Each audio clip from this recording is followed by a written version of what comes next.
Hi, I am so excited that I get to read today to you, and I get to read The Smart Cookie. I wonder what it means to be a smart cookie. Let's see. Greetings. I'm a cookie. I live in a bakery on a street corner near a river. Come on in. It's a good looking cookie. Welcome to our little community. It's a warm and supportive place to spend some time.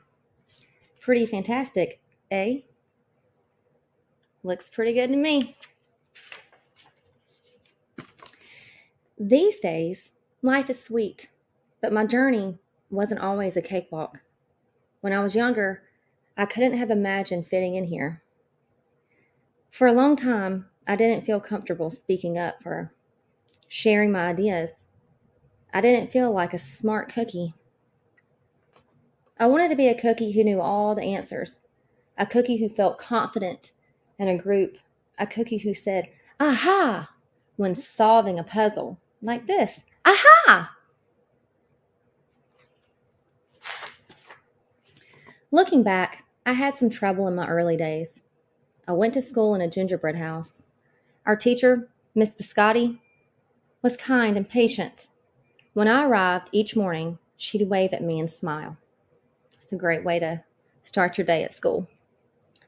But I didn't get the best grades, and I never raised my hand because I couldn't think of the answers as fast as the others. And I was the last to finish most tests.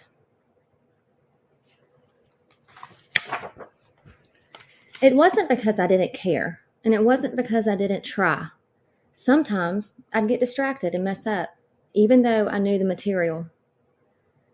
Those were the most frustrating moments of all. Once I misspelled the word dough. That was rough. Another time I added when I meant to subtract. Occasionally, we have a lesson where I had absolutely no idea what was happening. I just couldn't keep up. I imagined that my desk was a raft and that I was completely lost at the sea, because that's what I felt like. Sad. Feeling lost. At night, I slept in a cookie jar. I had about 6 dozen roommates. Move! You move! No, you move! No, you move! No, you move! I'd stay awake and stare out the window and worry. And it went this way, day after day after day. But then something happened that changed everything. What do you think could have happened? Let's see. It all started with a homework assignment.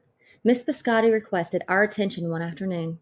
Tonight, I would like you to create something completely original, she announced. It can be anything you want. Please bring it to class tomorrow. That was it. There was no further instructions. Miss Biscotti winked at me as I gathered my belongings. Maybe she knew that he could do a great job. I felt like I had a million butterflies in my stomach. Create anything? Something original? Do tomorrow? Oh, it was stressing. When I got home, I immediately went to work. At first, I tried a cooking project. The results were half-baked. Next, I tried to hammer and nail something. It splintered immediately. Then I tried making a sculpture. It was a complete bust. I wondered if I was about to fail yet another assignment. I was stuck. I stared out the window and watched the rain hit the river. There was something mesmerizing about the water, how it moved in such a chaotic way, swirling around and around, yet ultimately figuring out exactly where it needed to go. Aha! Suddenly, I had an idea. I decided to write something original, a poem. It's exciting. I love poems. I came up with a title based on how I'd been feeling, my crummy days. After that, the rest of it seemed to fall into place. I wrote and I wrote. I lost track of time. An hour went by in a flash. Aha! I said when I finished. I couldn't sleep that night, but it wasn't because I was worried. It was because I was excited. I felt like I had really accomplished something. I felt smart. It's an amazing feeling. The following day, Miss Biscotti asked for volunteers to share what we'd created. One kid showed off his original frosting art. Another kid revealed her sprinkle distribution machine. It was neat seeing how everyone was good at such different things. Finally, Miss Biscotti turned to me. "Would you like to share anything?" she asked. I gulped. I thought I'd probably crumble under the pressure. But I made my way to the front of the classroom. I noticed my hands were shaking. My mouth went dry. This poem is called My Crummy Days, I said with my voice cracking, and then I read it aloud.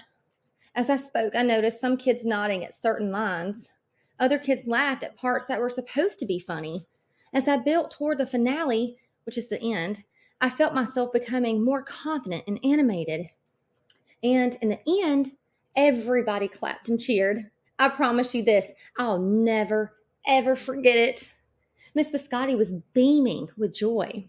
"No one but you could have written that poem," she said. "It was completely original." Aha! I had done it! I had created something and shared it with the world. Well, my world at least. The rest of the day was a blur. By recess, I was already planning my next poem. I would call it My Sweet Morning. Aha, I thought when I came up with a title. Later that afternoon, Miss Biscotti handed me a note. It said that I should keep on writing no matter what. That meant so much to me. School was a bit different after that. I wasn't so scared to raise my hand or ask a question, or share my work. Sure, some things still don't come as easily for me as they do for others, but that's okay. But now I know that you can be smart in many different ways. You don't have to have the answers to every question or suddenly be great at everything all at once. You just need a chance to try all kinds of things, to find out who you are and what you like to do. We all need those chances. As for me, I learned that I can write and I can think up great ideas. And I've found plenty of other things I'm good at too. I no longer feel lost at sea. It's more like floating down a river. And the best part is, there's always more to learn. Poetry night, because we're all smart cookies. Aha! The end. I hope you enjoyed that book as much as I did. I loved reading it to you, and I look forward to doing it again. Thanks. Bye.